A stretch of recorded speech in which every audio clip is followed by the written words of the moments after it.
उत्तर प्रदेश में पलटी जीत की बाजी। सुल्तानपुर की जनता ने मेनका गांधी को नकारा। 9 बार की सांसद को देखना पड़ा हार का मुंह। लोकसभा चुनाव के नतीजे की तस्वीर लगभग साफ हो चुकी है। अभी तक के आंकड़ों से केंद्र में तीसरी बार नरेंद्र मोदी के नेतृत्व में एनडीए की सरकार बनती दिख रही है, लेकिन बीजेपी बहुमत से कुछ सीटें दूर है। यानी बीजेपी को सरकार बनाने के लिए सहयोगी दलों के भरोसे रहना होगा। इंडिया अलायंस की हवा में बीजेपी को यूपी में अच्छी खासी सीटों का नुकसान हुआ है। बीजेपी के कई नेता अपना चुनाव हार चुके हैं। इसमें स्मृति ईरानी से लेकर मेनका गांधी जैसे बड़े नाम शामिल हैं।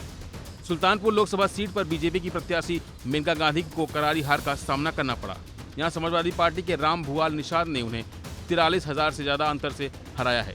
जानकारी के मुताबिक सपा प्रत्याशी को 4,38,112 वोट मिले, वहीं बीजेपी प्रत्याशी को 3,94,216 मत मिले हैं। सुल्तान में 25 मई को छठे बेस की वोटिंग हुई थी, जब 55.61% वोट पड़े थे। इस दौरान साल 2019 के मुकाबले 0.77% मतदान कम रहा। बीते चुनाव की बात करें तो पुलवामा के बाद राष्ट्रवाद और मोदी वेव थी। बावजूद इसके मेनका गांधी को बड़ी मुश्किल से 14,000 वोट से जीत पाई थी और उनकी इस जीत में निषाद, कुर्मी, यादव और दलित मतदाता निर्णायक भूमिका में थे। लेकिन इस बार समाजवादी पार्टी ने सुल्तानपुर में निषाद कार्ड चला है। समाजवादी पार्टी ने राम भुवाल निषाद को इस सीट पर उतारकर बीजेपी के परंपरागत निषाद मतदाताओं में गहरी सेंधमारी करने की कोशिश की है, जिसके परिणाम स्वरूप बीजेपी के साथ गठबंधन में शामिल निषाद पार्टी की भूमिका महत्वपूर्ण हो जाती है, क्योंकि पार्टी के मुखिया संजय निषाद अपने आप को निषाद समाज का सबसे बड़ा नेता बताते हैं। लेकिन इस बीच सपा ने एक और सियासी चाल चल दी। दरअसल समाजवादी पार्टी ने सुल्तानपुर जिले के इसौली विधानसभा क्षेत्र से पूर्व विधायक चंद्रभान सिंह उर्फ सोन सिंह को सपा में शामिल कर लिया।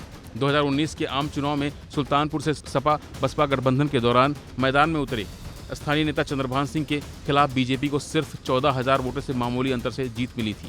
ऐसे में एक बार फिर मेनका गांधी के लिए 9वीं बार चुनाव जीतना मुश्किल हो गया है। हालांकि अपनी सभाओं और रैलियों के दौरान मेनका गांधी ने अपनी योजनाओं और विकास के नाम पर जनता से वोट देने की अपील की, लेकिन इसके बावजूद मेनका गांधी के बयानों पर जनता ने यकीन नहीं किया और उन्हें हार का मुंह देखना पड़ा।